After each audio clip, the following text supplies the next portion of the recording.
Hello WhatsApp ভাই বেরাদার, কেমন আছেন? আশা করি ভালো আছেন। আমরা যে এখন যে ভিডিওটা দেখতেছি এটা আমাদের বাড়ির পাশে একটা কৃষকের ধান নিয়ে একটা গাড়ি যাইবার সময় গাড়িটা অনেক বোঝা নেওয়ার কারণে জমিতে আটকে যায়। আমরা যেহেতু ভিডিওটা করছি, আমরা এদেরকে আবার উদ্ধারও করেছি।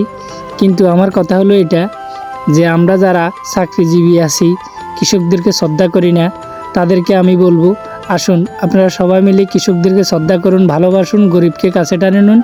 যদি এরা না থাকে তাহলে একদিন গ্রাম্য সংস্কৃতি, ইতিহাস এবং কৃষির নির্ভরশীল জায়গা হারিয়ে যাবে। আর যে যে পর্যায়ে আছেন সে পর্যায় থেকে এদেরকে সাহায্য করুন। এদের সাহায্য করলে আপনার যেই কৃষক ধান ফলায় এর অনেকটা উপকার হবে, এর কৃষির প্রতি মনোযোগ আরও বাড়বে। এদেরকে আমরা তাই শ্রদ্ধা করব এবং অনেক কিছুতে সাহায্য করব। আমি কৃষি অফিসারদেরকে বলতেছি, আপনারা আসুন কৃষি খেতে ব্যয় করুন। সরকারকে বলবো কৃষিতে আপনি প্রাধান্য দিন। কৃষক বাঁচি থাকলে আমরা বাঁচি থাকবো, কারণ